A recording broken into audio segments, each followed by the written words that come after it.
50, 45. There goes Davis. Oh, my God. Davis is going to run it all the way back. Auburn's going to win the football game. Auburn's going to win the football game. He ran the missed field goal back. He ran it back 109 yards. They're not going to keep him off the field tonight. Holy cow. Oh, my God. Auburn wins. Auburn has won the Iron Bowl. Auburn has won the Iron Bowl in the most unbelievable fashion you will ever see. Welcome in, everyone, to a brand new edition of the Dream Wager, November 1st, 2024. Whenever you may be listening to, we are presented by Viva Tequila Seltzer. A little more on them in just a little. But E, how you doing? How was your Halloween? By the way, you get a lot of kids coming to your house during these times? To be honest, though, not like we used to. You know, I say like after COVID, not as many trick-or-treaters like back in the day, because, you know, 2015, 2016, 2017, like those years, I remember, like, I used to, like, constantly have to go downstairs and be like, either give candy or be like, yo, we ran out. Yeah. So, I was talking to my parents earlier, and I was like, I remember me going with my friends when I was little, we had like a large group of kids. We would go to other towns, like the rich towns where where they would give us the full size candy bars. Those were the houses.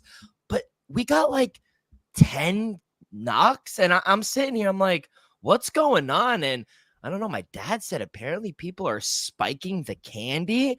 I go, what are we living in? But definitely a change, because we don't see as big crowds as we normally do, right?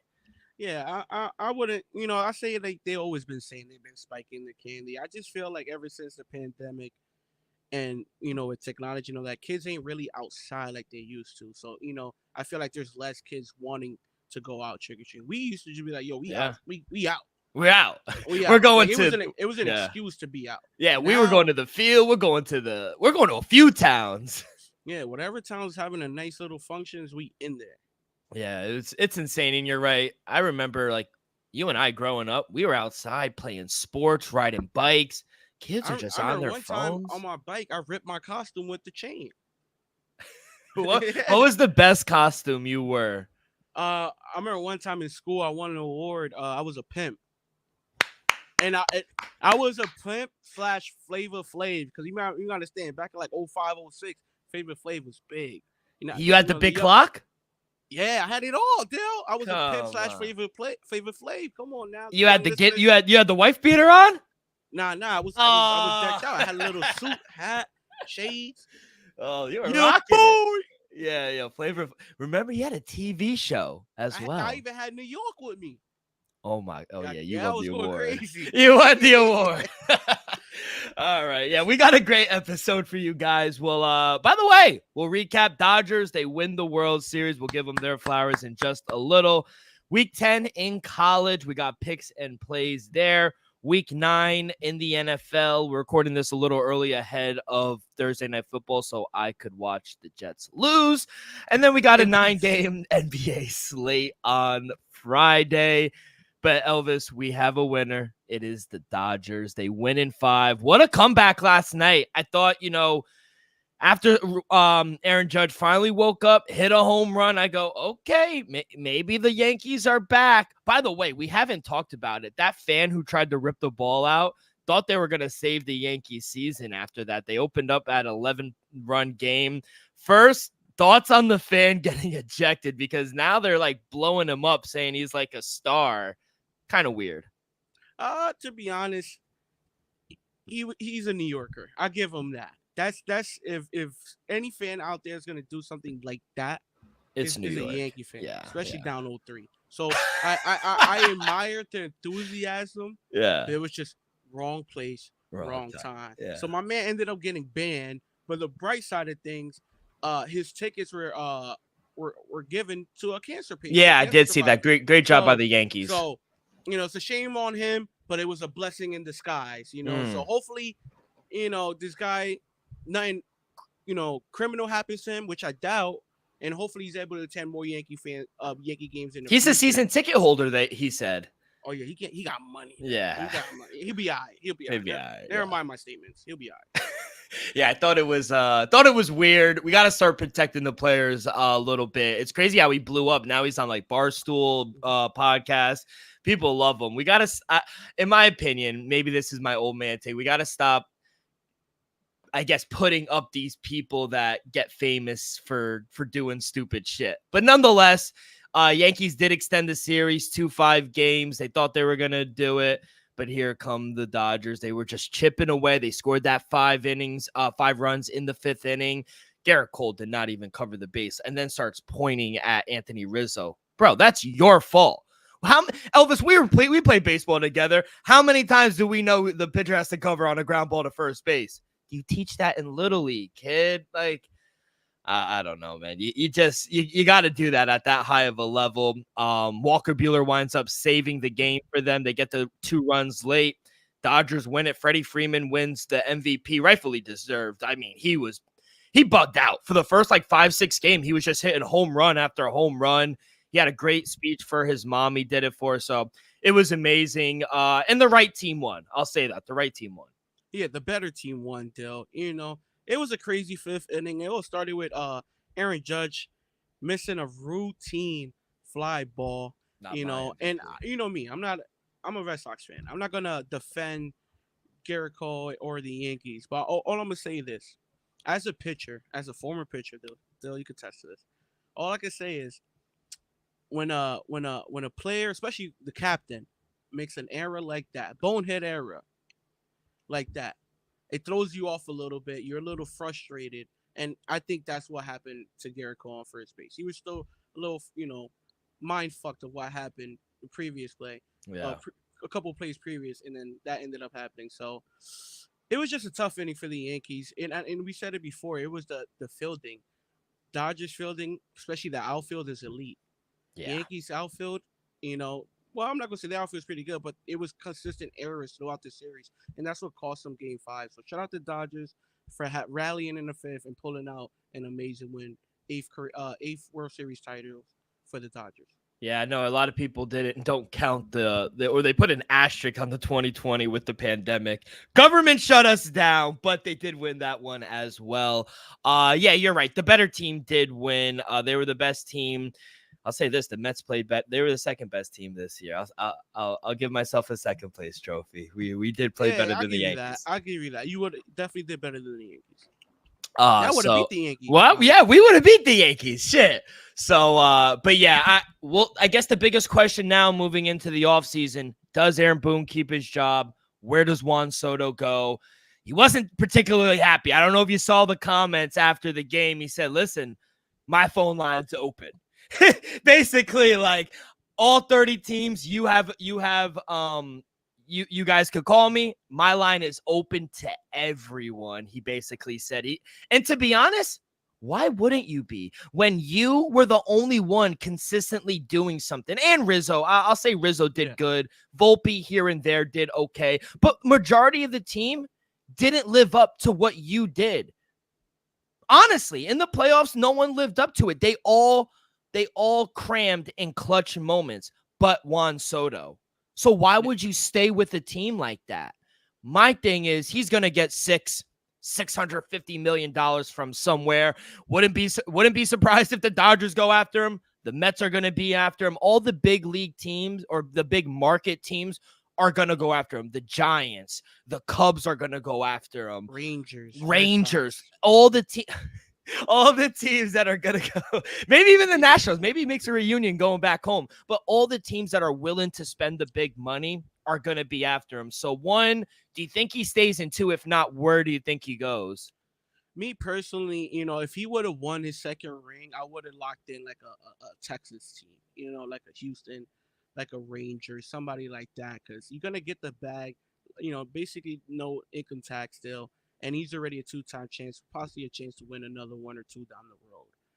Now that he didn't win one, I think he goes somewhere where he wants to compete. We saw it yesterday, though. Like, he was frustrated. He wanted to win a second time. So I think he's going to have his eyeballs on somewhere he's going to get at least a $500 million. I'm not, whatever. It's crazy. He's going to get what he's worth and what he deserves. Yeah. And it's $500+ million. And then the second thing is where he thinks he can honestly compete for the next 10 plus years and possibly win several World Series. To me, you look at LA, you look at the Dodgers, you look at the team you are right now, the Yankees. To me, I can't get it done. You was the most consistent player on the team throughout the playoffs. You got on you are currently right now on an on base streak for the postseason. So me, you got to consider your Mets, the Dodgers. To me, the Red Sox, the Rangers. They just won it last year. Maybe Houston. We'll see about that. But I say a big market team doing and another team I'll say that might be in the market. Watch out for the Orioles. To me, I don't think they'll spend it, but if they decide to, hey, they could be a player away from being in the thick of things for the next few seasons as well. Yeah, their Orioles just historically have not been a team to spend it spend the back. money. Yeah. That's the problem. But if they go and acquire and they finally do spend it, I mean, they're a player away. They just had such bad luck in the postseason. Now for about 2-3 years now, they haven't won a home playoff game in years, and they've had home field. That's the sad part too. And I think the great people in the DMV area, they're dying for a good player Not like for that. In Juan my Soto. lifetime, this is the best 3 to 5 year window the Orioles have ever been. Yeah. Or Yeah. 2020 Since Miguel Tejada. Yeah, 2013, I Since think. back in it. They went to the second round. I think they went to the ALDS. Yeah, but I'm talking about consistent years. Oh yeah, no, because they were bad for a while. But yeah, they're good again. That's a team. And I'll say the reason I said San Francisco. Remember, they were in the sweepstakes for Aaron Judge. They're willing to put the money out. They were in the sweepstakes for Shohei Ohtani. The only reason I wouldn't say that because to me, San Francisco, I would have just said it's San Diego. To me, San Diego gives you a better opportunity to win. Yeah, that's true. San Diego's better than Yeah, that's a good point. Forward, you gotta look at moving forward, not just now for the next 10 years. Yeah, I don't think San Diego because think about it looks better. You got Manny Machado and Tatis, who are not old, but Tatis is young and Machado still in his prime. You could build off that for the next 5-10 years. In San Francisco, what are you looking at in 5 years? Might just be you. Yeah, literally. So, and that's a good point. You don't really want to just go. Yeah, you want to go somewhere where you're valued and you get the money you deserve, but also where you could compete for the next 5 to 10 years. So you only have a short window in the MLB. But yeah, big moves there. We'll see where Juan Soto ends up going, but he will get the bag. I don't doubt that. But yeah, just want to give credit. Congratulations to the Dodgers. Kid, before we get to our plays for college, for NFL, for the NBA, quick word from our sponsor. We are brought to you each and every episode by Viva Tequila Seltzer, the most refreshing hard seltzer on the market, hands down. There's no wonder why Viva was voted #1 hard seltzer in the world by San Francisco World Spirit Competition. With only 88 calories, 0 carbs, 0 sugar, and a light 4.5 ABV, Viva is the perfect drink for your post-game celebration as it was created with that active lifestyle in mind. We flavored tequila seltzer because flavor is the spice of life, and we like our drinks with just a kick, just like how we like our lives. Whether it's Huckleberry playing around a golf with the boys or a new flavor coconut watching NFL Week 9, it doesn't matter. Our favorites pair perfectly with that Artisanal Blanco tequila for that subtle and refreshing drink. Our belief here at the Dream Wager and at Viva is to live long, live well, and live it up. Kid, let's get it.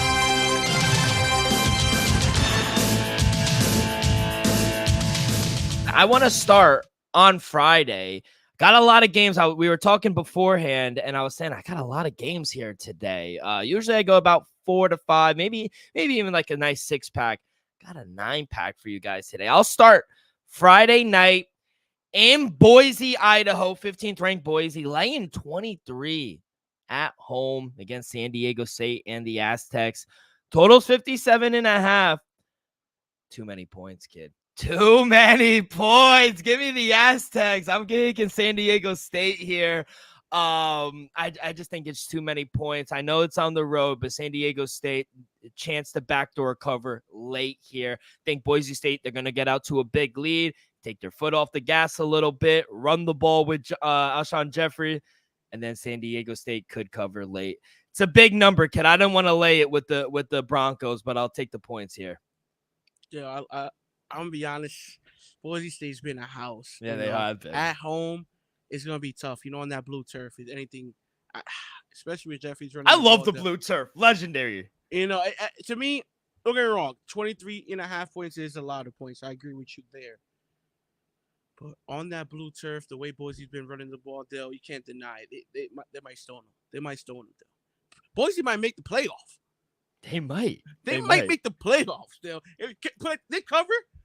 They're looking good to make the playoffs. Yeah. If they blow them out, yeah, they're looking good. Do you have any more Friday games? Nah, no more Friday games for me. I'm gonna start it off. Oh, honestly, I'm gonna let you start it off because I know you got to play in this game, so I'm gonna let you take it off. Too. Yeah, so we'll go to Saturday, 12 o'clock between Arkansas and Ole Miss. Arkansas's home dogs plus 7.5. Ole Miss, Lane Kiffin laying 2 on the road. Totals 53.5. Give me the Razorbacks. I'm going to fade Lane Kiffin here. I think another spot where I think at home, 7.5 just is a little too much. Razorbacks have been playing a little better here. I'm going to take the points here, plus 7.5, and I think they're live, kid. Give me the Razorbacks. I love it, Dale. I love it. My first game, Dale, I'm going to touch the Ohio State, Penn State game. I want you to touch it first. I don't want to be the one to start it off. You don't want to start it off? No, you started off. I'm interested to see where you're going with this. And by the way, the reason people are mad that it's at 12 o'clock, they've been getting better ratings at 12 o'clock. So the TV people pushed it from, I think, 3 or 7 o'clock to 12 o'clock, which I think bodes better for Ohio State. Not for night. I do agree with that. I feel like 12 o'clock does have the most, watch. Give me the Buckeyes -3, Dale. Don't get me wrong. Penn State, I like them at home, but at the end of the day, this is a real powerhouse school. And I think Ohio State is going to prove to everybody, they should have won in Eugene, Oregon. They're going to win this game. To me, another tough matchup on the road. This one, they will prevail. I'm going to lay the 3 as well. Give me the Buckeyes -3. Yeah, I'm gonna lay it with the Buckeyes as well. I think this is a really good spot for them on the road. I don't trust Allard or whatever his name is for Penn State, the quarterback. Yeah, tough loss going to Eugene. That's the number 1 team in the country, and I thought they were a play or two away. Will Howard makes some questionable decisions sometimes, but this defense is locked in. I think they're going to play him well. They've been looking forward to this the whole week. And James Franklin is not known to win the big games. We all know that at Penn State. That is his kryptonite. Give me Ohio State. I will lay the 3 as well. What else you got, kid? Still, 12:45 start. I like that time. Vanderbilt taking on Auburn. Don't get me wrong. Auburn's schedule has been playing some tough schools. But so have Vanderbilt. Give me the plus 7.5 on the road. Vanderbilt's been battle tested. So have Auburn. But I think Vandy has a chance to cover, Dale. I would say they're live dogs. I wouldn't go that far, in Auburn. But give me Vanderbilt plus 7.5. I feel like these past few weeks, that's too many points for them. All right, next game for me. I am going to take the Duke Blue Devils plus 21.5 against Miami. I love it. I mean, this is just too many points. I mean, yes, Cam Ward's been amazing, but the coach, Cristobal, is going to get revenge here against Miami. He's undefeated against his former team.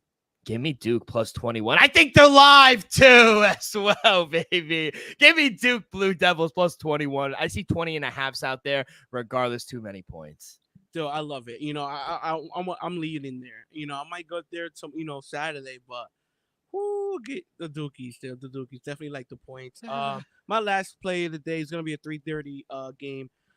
North Carolina taking on FSU. The loyal people know we got to get to the window with this one. Don't get me wrong, North Carolina been disappointing as of late. Not even gonna lie to you, but you know who's been more disappointing though? FSU. give me North Carolina -2.5 on the road. They take care of business against the disappointing FSU. All right, 12:45 still. We'll go out to Auburn. Auburn taking on Vanderbilt. Auburn laying 7.5 against Vanderbilt. It's like, remember when Chris Berman go, huh? That's what I saw when I said it. Give me Vanderbilt plus 220 on the money line. I mean, are we kidding me here? Vanderbilt fucking Pavia, the quarterback, he's a legend. I think he's been in college for like 6 years. This guy knows how to win football games. Going on the road, I don't trust Auburn to lay 7.5. Yeah, if you want to take the points, be my guest. I'm taking Vanderbilt on the money line, plus 220. And I'll tell you this, Elvis, this is a theme for picks to come, not just college, for the NFL. I like a lot of dogs, baby. I love it. I love it. Anything else for you? No, that's it. I thread lightly in college still. All right. Next couple games for me. I mean, what are we doing here? I love my people up in East Lansing. This is no shame on them. I think it's an amazing program. Great academics, great people up there. But this Indiana team is different, kid. This Indiana team is for real. I'll lay the 7 with the Hoosiers. This is not just a basketball school anymore. Fucking Indiana. The coach is just a phenomenal guy. I mean, the quarterback's been playing well. Going on the road, Michigan State after a gut-wrenching loss to the team up north, gave it their all last week. Now coming back home, tough spot to play the number 13 team in the country. I'm going to lay it with Indiana minus 7.5. That is my lock of the weekend for college. Let's go to the next game. I was leaning with the Cyclones minus 13.5, but I was going to stay away from it. Texas Tech could be sneaky sometimes, but let's go to the next game. 3:30 on the East Coast. Number 2, Georgia Bulldogs taking on the Florida Gators. How long does Billy Napier have left in Gainesville? Not long, I think. And Kirby Smart is just a phenomenal coach. I think they're the best team in the country, if I'm being honest. I think, yes, they lost to Alabama, but they were hurt on defense. Now fully healthy. You saw what they were able to do against Texas. I can't wait till they play Oregon and reclaim the number 1 seed. But they love to beat up on Florida. It's their rival. Going at home, Kirby Smart's going to lay it on them. They're going to win by 20, 21 points. I'll lay the 14 with Georgia as well. I got it at 16. Now it's at 14. It doesn't matter. I still like it. And then 2 more plays for me, kid. Trying to find the game. Okay, we'll go down to where Joey lives. South Carolina. We're going to go down to Clemson. Clemson hosting Louisville.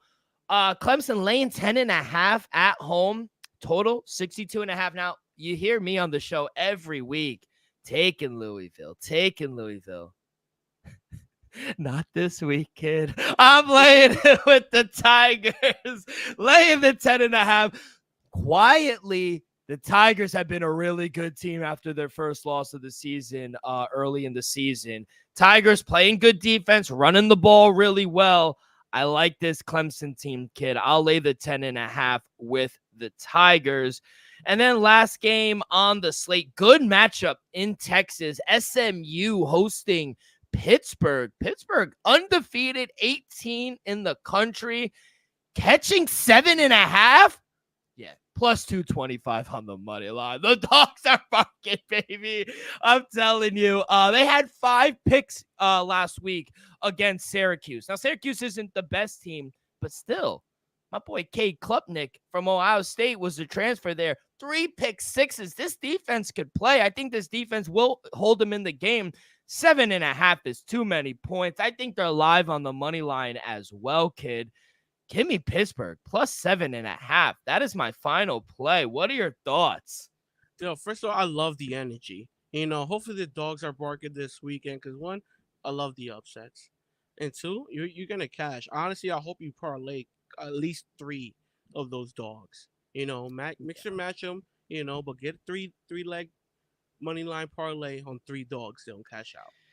Well, it's like you read my mind, and it's also like we've been doing a show for a while, because that's exactly what I'm going to do. Give me Pittsburgh on the money line plus 225, and also give me Vanderbilt plus 220 outright plus 940.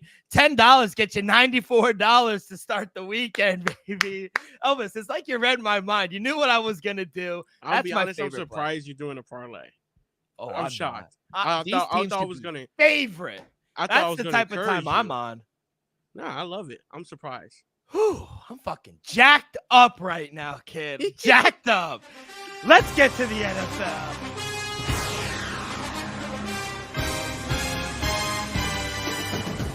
Before this show, and I was like, Elvis, I don't know if this is a good thing or a bad thing, but I love the slate.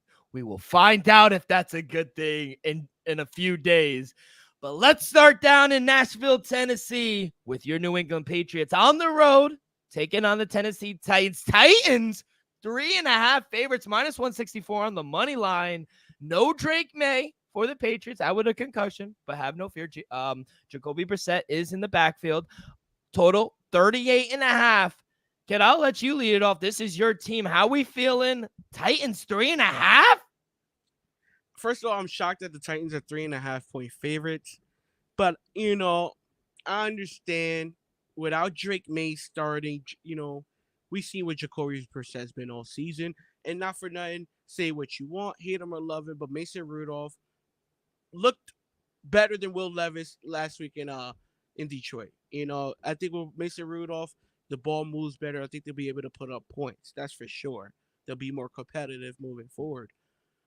But 3.5 points is too much. If Drake May was starting, I would have taken the Patriots straight up on the money line. But I'm going to take the 3.5 points with Jacoby Brissett. I think a run game be able to do enough. I think Jacoby could make a couple throws when needed to get us down the field. We saw him do it last week in a game-winning drive against your Jets. Still, I think he'll be able to make a few throws against the Tennessee Titans. Give me the New England Patriots plus 3.5. I will say they were live dogs as well. We have breaking news as well. It's from the rap game, real quick, to throw a little curveball to the show. Young Thug is free. He accepted a plea deal and will serve 15 years probation, but he's free. We are good. I've been saying free Young Thug forever now. Back to football. You got to take the Patriots here, kid. Give me them on the money line, plus 138. What are we talking about? Tennessee should not be the favorite. This team stinks. And we've been talking about the trend. Teams playing the line, or teams after playing the Lions are 0-6 now, 0-7. No, they have to be 0-9 because we're in week 9. 0-9 ATS. Continue the trend. Give me the Patriots. They should not be 3-point favorites. And Brian Callahan, are we sure he's a good coach? Are we sure? I'm not. I'm not. Give me the Patriots plus 138. I don't need the points. Let's go down to Carolina. Panthers hosting the Saints. Saints laying 7. Here comes Derek Carr. Derek Carr is back. Over-under is 43.5. If you want to take Carolina, plus 275 on the money line.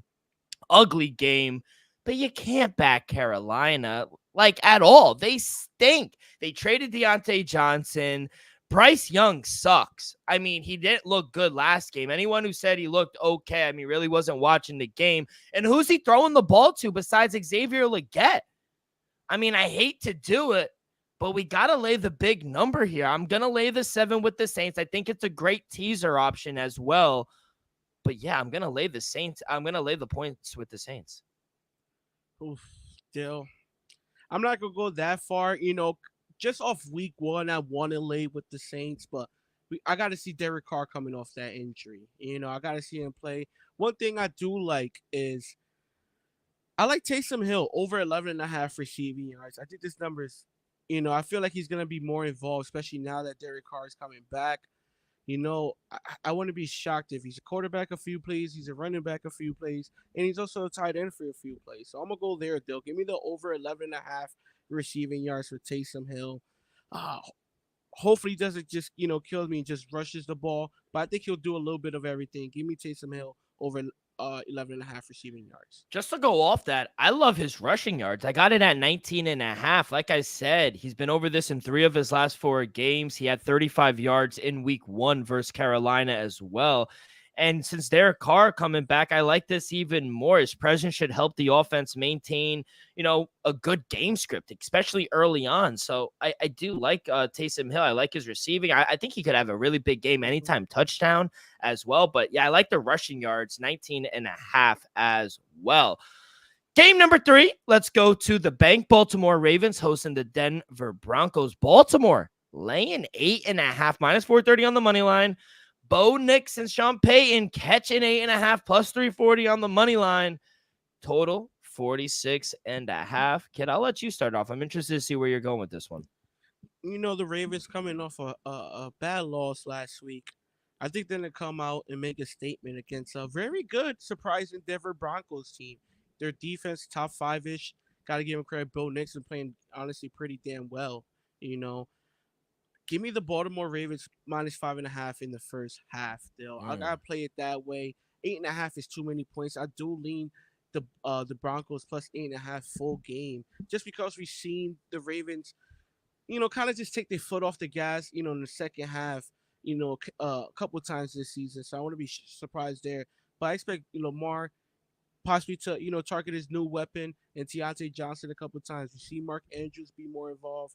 To be honest, these past couple of weeks, the passing game has been involved in more, and that's what I like to see. We already know what Derrick Henry's capable of doing, but give me Baltimore minus 5.5 first half. Yeah, Ravens looking ahead to a short week. They play Thursday night against the Bengals. Might be at the game. I do expect the Ravens to come out aggressive. Want to put a lot of points coming off a bad loss. But Denver is good on the road. They have a good defense. Bo Nix continues to get better. My one worry is that the Ravens are good against the run, but their secondary has been vulnerable all season. I guess what this handicap. Trust Bo Nix to attack that secondary. It's like we've been doing a show for 3 years. It's like you got my notes. Well, my handicap came down to I don't know.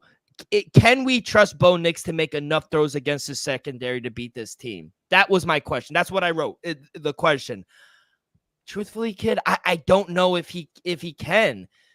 That's going to be his toughest task to date, especially for this Broncos defense as well.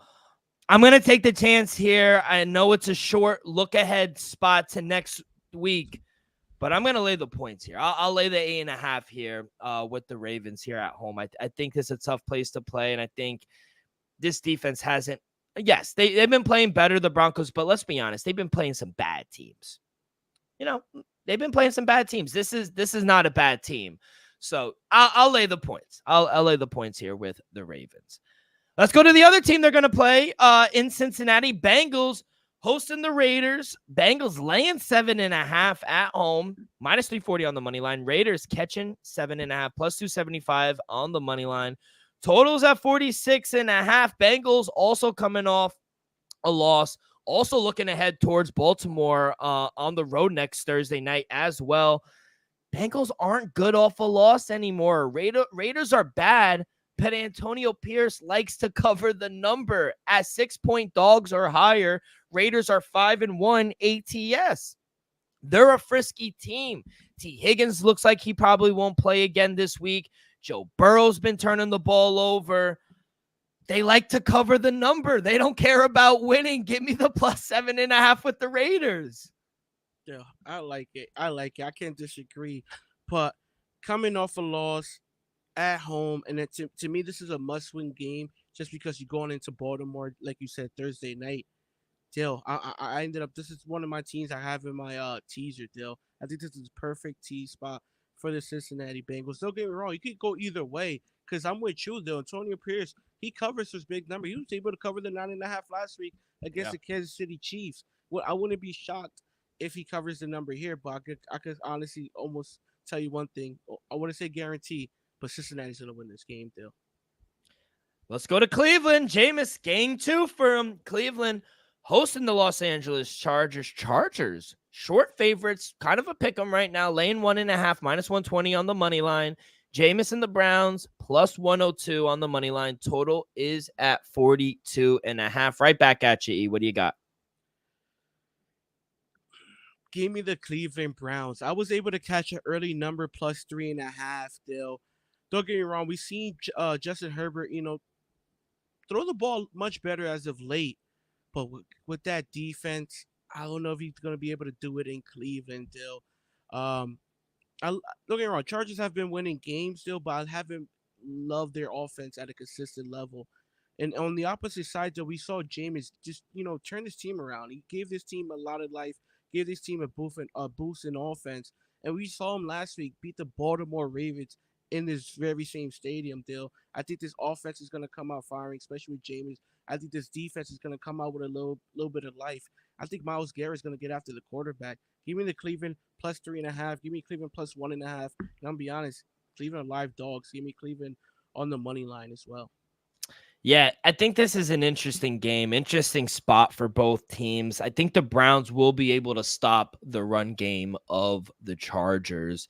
And then that kind of leaves the Chargers in a very interesting spot, very one-dimensional.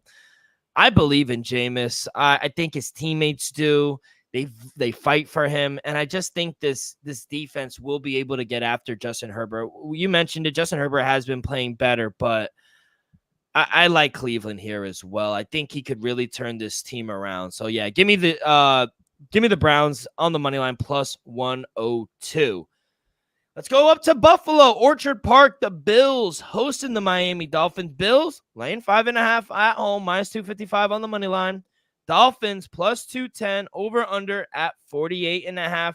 You heard Tua this week saying, yeah, hey, it's not easy playing quarterback. He goes, a lot of people behind me, they wouldn't have catch that ball. Come on, bro. Come on. You got to catch that ball. What are we talking about? But what do you see here? I think Buffalo gets another win, Dill. Don't get me wrong, I love how Tua played last week coming off the concussion.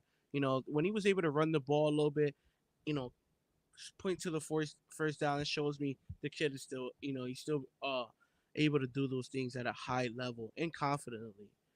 But I think right now Buffalo is just a much better team.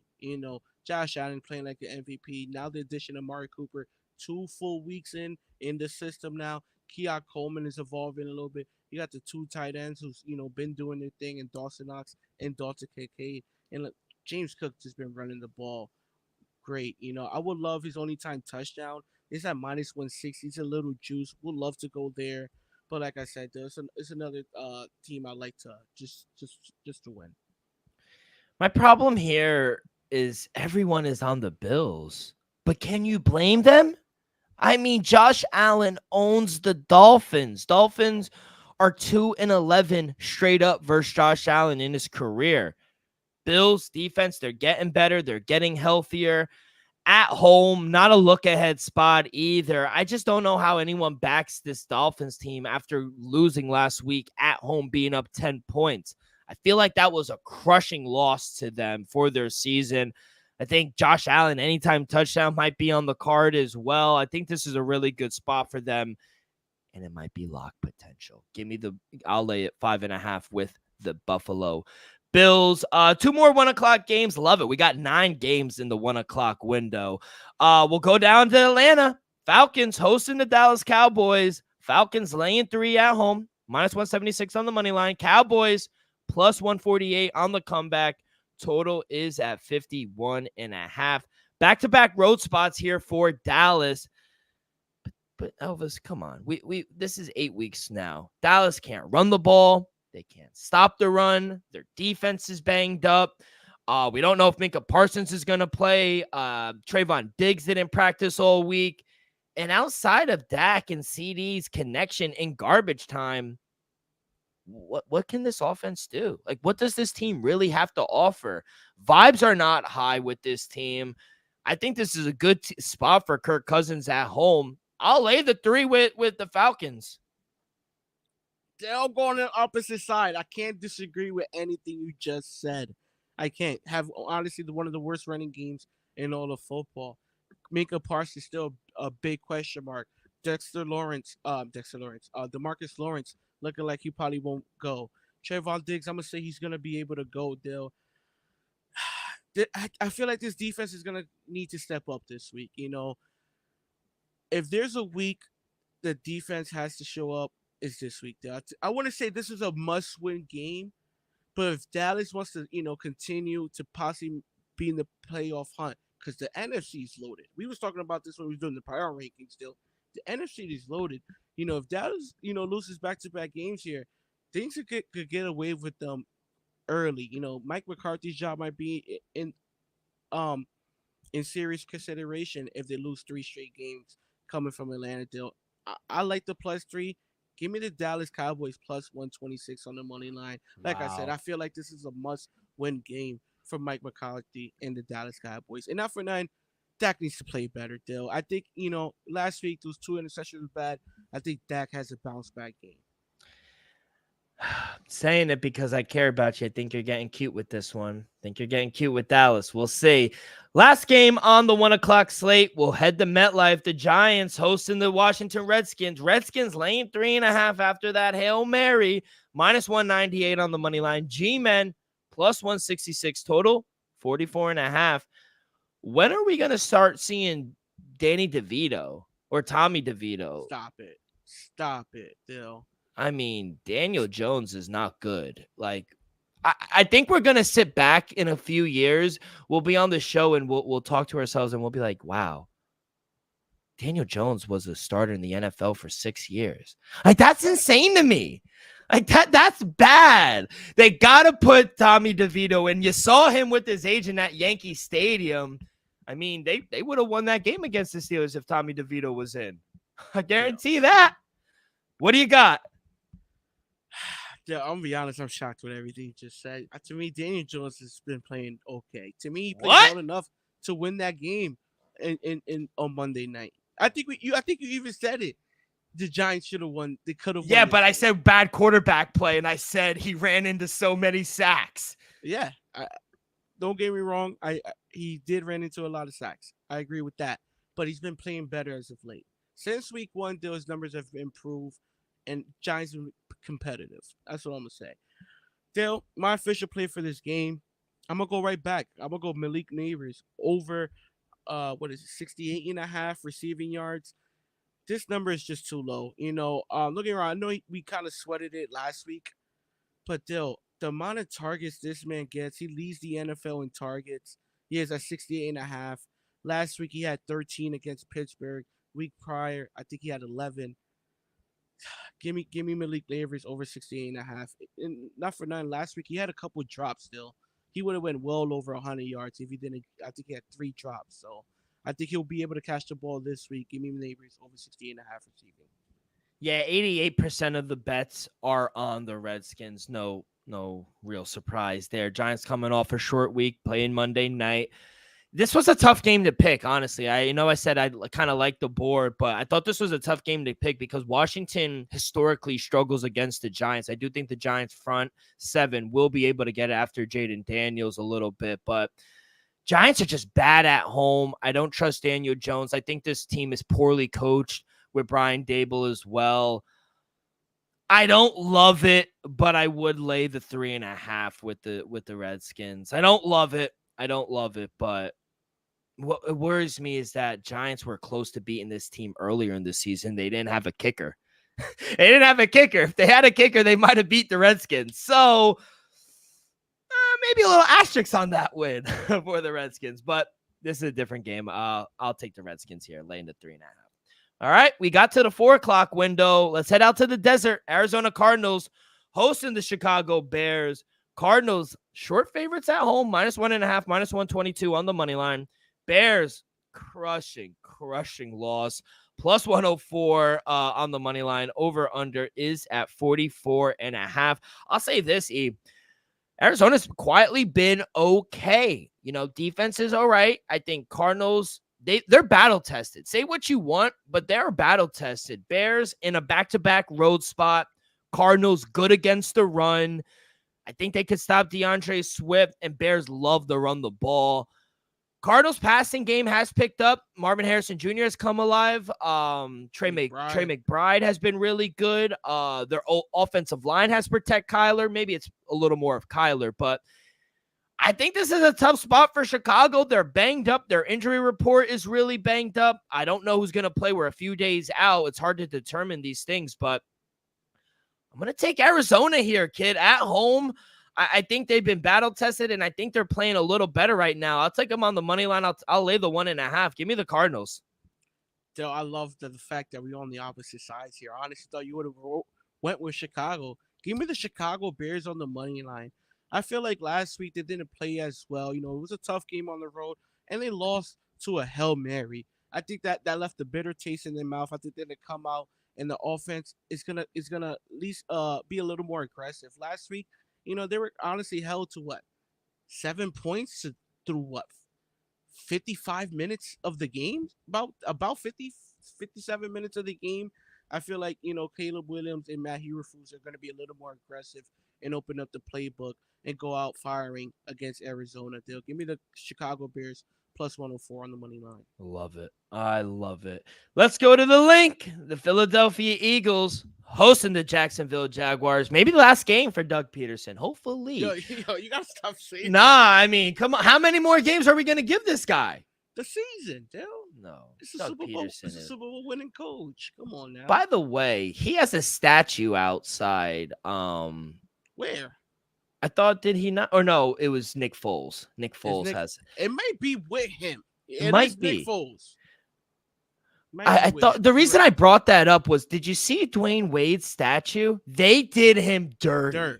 They're saying that he looked like dude from the Matrix. Oh, no. I mean, I saw that. I felt bad for Dwayne Wade because Dwayne Wade is an absolute legend. Especially, it's called Wade County. I mean, come on now. Whoever, and not for nothing. They said it was the artist's perspective. What the fuck does that mean? Drugs, drugs. Lay off the weed. I'm gonna say drugs have contributed to that, but it's not just Wade. Remember Cristiano Ronaldo? Oh, another one that was awful too. It's a lot, it's a lot. So I don't know who'll be in charge or managing these things, but y'all got to do a better job because these are legends. Like Dwayne Wade to Miami. This is the first sculpture or statue in Miami Heat history, and y'all fuck it up. And it's not even just like a look like their cheekbone is remember off. Where Kobe's? It was spelling errors. This Kobe Bryant. I mean, what are we doing here? Is there no attention to detail? And then Cristiano Ronaldo, he looked like Ed and Eddie. Yo, he looked like one of the Ed got it. No, that's how he looked. You're not about to tell me. Did I even say the odds? Because I think I got off a rant with Dwayne Wade. Anyway, Eagles laying 7.5 at the link, minus 370 on the money line, plus 295 for the Jaguars. Total 45.5. Christian Kirk out for the season. Bunch of players on the Jaguars are banged up as well. We saw Brian Thomas Jr. be on the injury report. Doug Peterson stinks. They just find ways to lose games. And the Eagles defense, we said it when we were giving our power rankings. They're really starting to come again. Cooper DeJean, the kid's really a stud. Hurts, I criticize him a lot when it's necessary, but he's played clean football. Jack season's over. They're not getting up for this spot. My one worry with laying the big points with the Eagles, and this might be lock potential as well, they might be looking ahead towards Dallas next week. That is my worry. Big division game, but the Jaguars are trash. I think this is a great teaser spot, but it might be another one of my favorite plays. I'll lay the 7.5 with the Eagles. Dale, I can't disagree with you. The way the Eagles defense have been playing as of late, has been playing pretty damn good. Jacksonville, I'm losing faith in them. I'm a big Trevor Lawrence guy. I respect Dougie P. Beat my Patriots. I got to give him respect. But, it's just been bad selling for the Jacksonville Jaguars. And Philadelphia is honestly, they're trending up while Jacksonville has just been trending down all season long. So, great teaser spot here. But like you said, Christian Kirk out for the year. Wide receivers are kind of, banged up a little bit. I'm gonna go with his trusty target, Dill. Give me Evan Ingram over 49.5 receiving yards.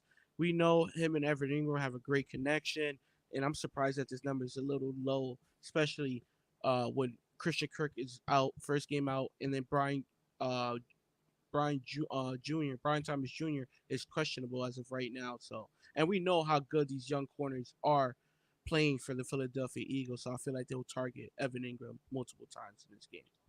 Let's go up to the Pacific Northwest. Seattle Seahawks at home taking on the Rams. Rams laying 1.5 on the road, minus 126 on the money line. Seahawks plus 108 total at 48.5. I guess the biggest question with this handicap for me came down to was, can the Rams get pressure on Geno Smith? I don't know.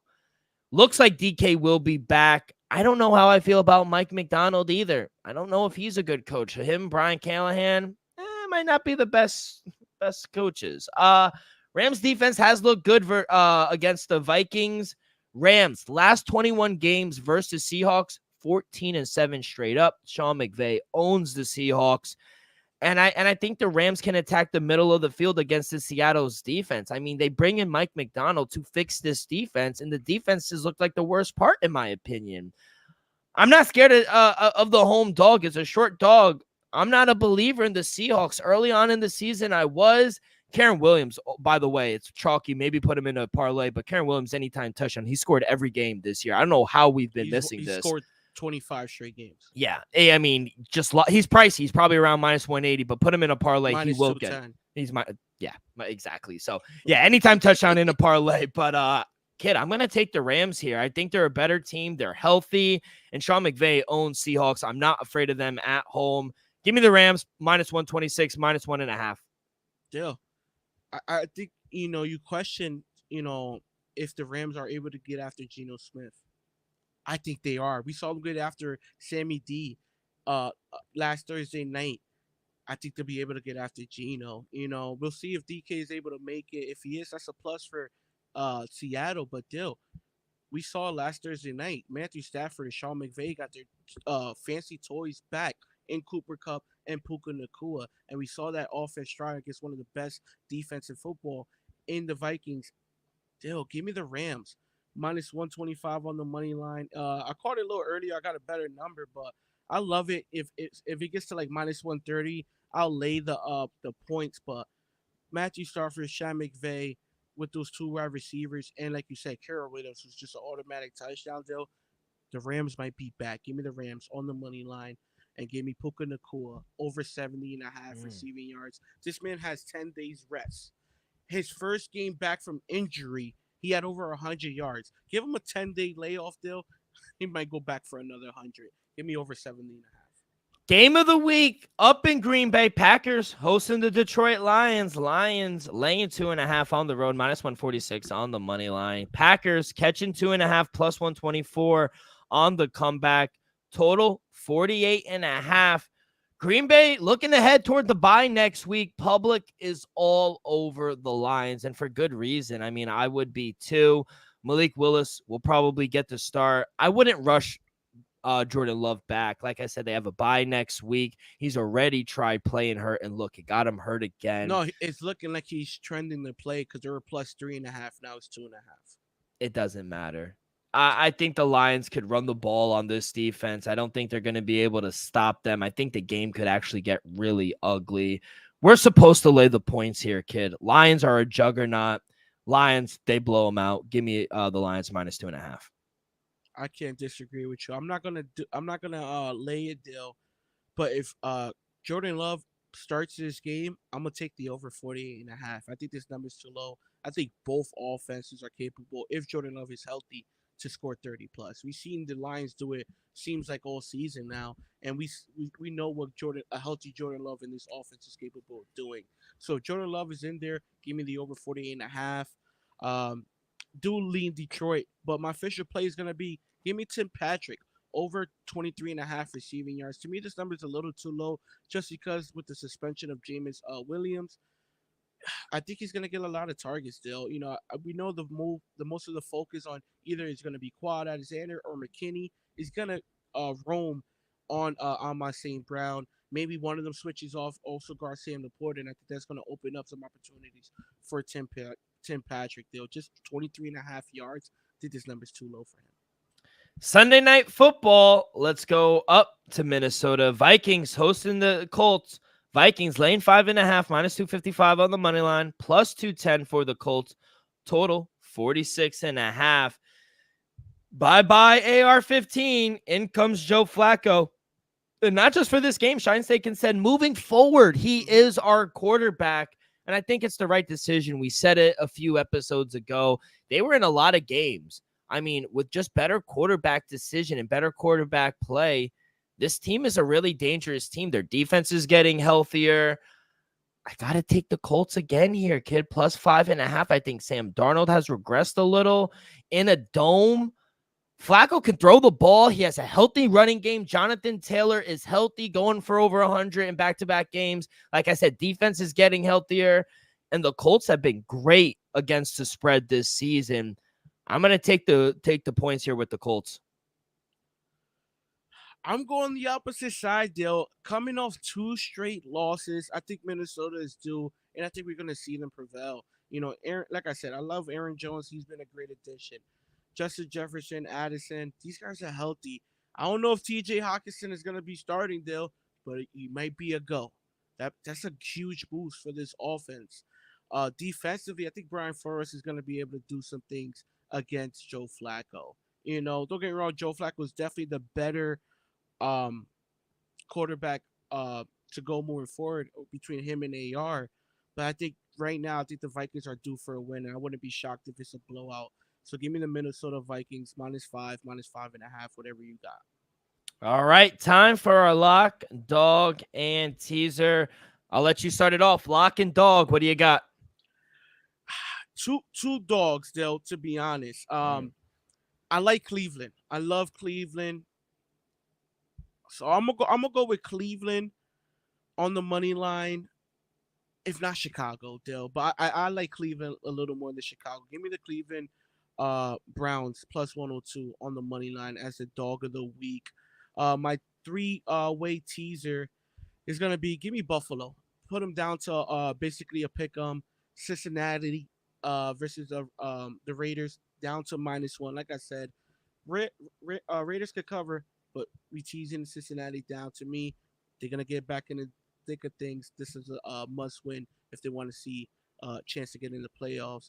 And then the Philadelphia Eagles. Still, don't get me wrong, tempted to lay the 7.5 with the Philadelphia Eagles. Love what I've been seeing as of late, but we're playing it safe, people. That's my 3-way teaser: Bills, Cincinnati, Eagles at +140, and then my lock of the week, Dill.